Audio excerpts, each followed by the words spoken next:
Now the third stage, once you clear mains, the third stage will be the interview. So I have faced interview thrice, once in my first attempt and twice in my second attempt, because I also cleared the forest service examination.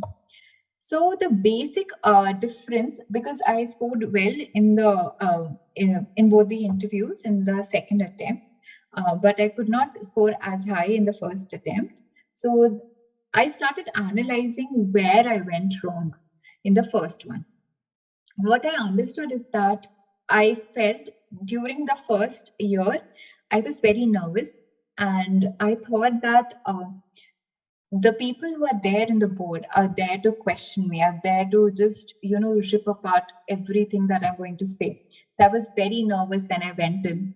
But after the interview, what I felt was that they're just there to have a conversation with you, a very honest and a very intellectual conversation. They're just going to ask you some question. You may think it as they initiate the conversation with something, and then after, whatever you reply, they take the conversation forward. And once you go inside with that kind of attitude, it is going to be a very smooth ride from there. Although they may at times put you under stress, but that is also just a way of seeing how well you respond to stress. Because as a civil servant, there are going to come multiple occasions when you would be under so much stress that you would not be able to understand what to do. And but at that moment, you have to, stand firm. You have to be there for your subordinates and ultimately take a decision. So that is all that the interview portion is. It does not require a separate preparation as such, but you definitely have to hone your personality a little bit, or your thinking style a little bit.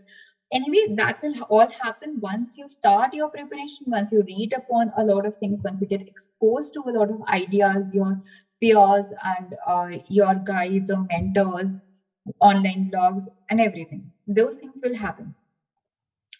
So yeah.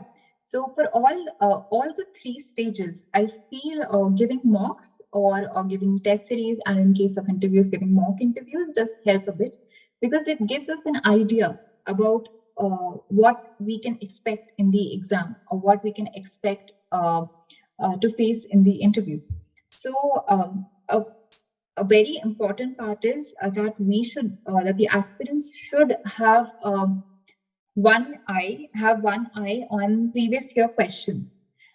Because say you read upon a particular topic, say parliament, or the relations between union and states, and then you look up the questions that UPSC has asked in prelims and means both, and you try to answer them, or you try to mentally make up the answer about what you would write if you were there appearing, taking the exam, and this question would have popped in front of you.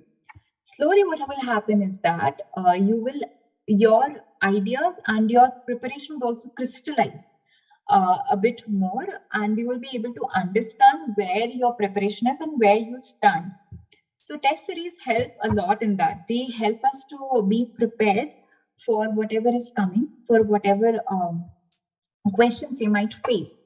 So a lot of aspirants complain, and in fact, there are a lot of memes on social media that whatever the coaching institutes give us question papers in their test series, nothing is asked in the exam.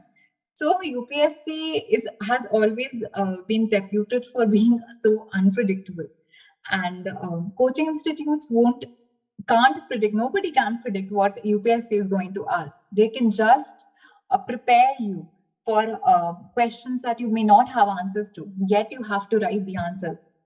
So I remember that in both of my attempts, especially in I think GS3, I did not know answers to around 5 to 6 questions, at least, out of 20 questions in mains.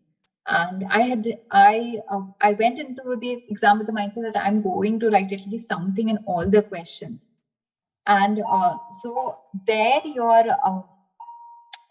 preparation comes in. There your preparation to withstand or face all kind of unknown questions come in.